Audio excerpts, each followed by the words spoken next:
Regulation Fair Disclosure, more commonly known as Reg FD, was adopted by the SEC in the year 2000 to promote full and fair disclosure.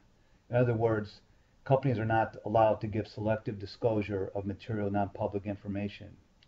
Before Reg FD was adopted, analysts would get advance notice of corporate developments through private meetings and quarterly earnings calls. During these earnings calls, management often spoke in a shorthand code that unless you were in on it, you would not understand what it meant.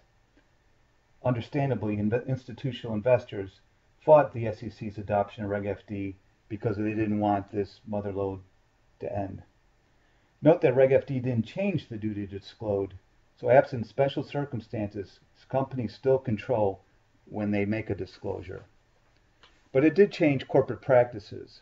Reg FD forced earnings calls to be more widely accessible. Now they are regularly webcast. And although companies are not required to do these quarterly calls, most companies still continue to do them, although a handful of companies have abandoned them completely or only do an annual call.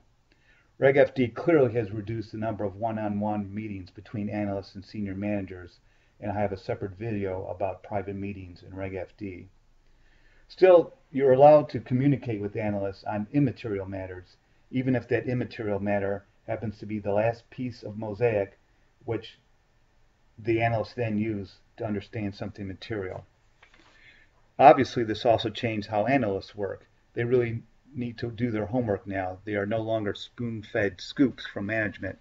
So some analysts will go out in the field to observe how customers of a potential investment behaves. And this led to the growth of expert networks, which recently has been the focus of an SEC trader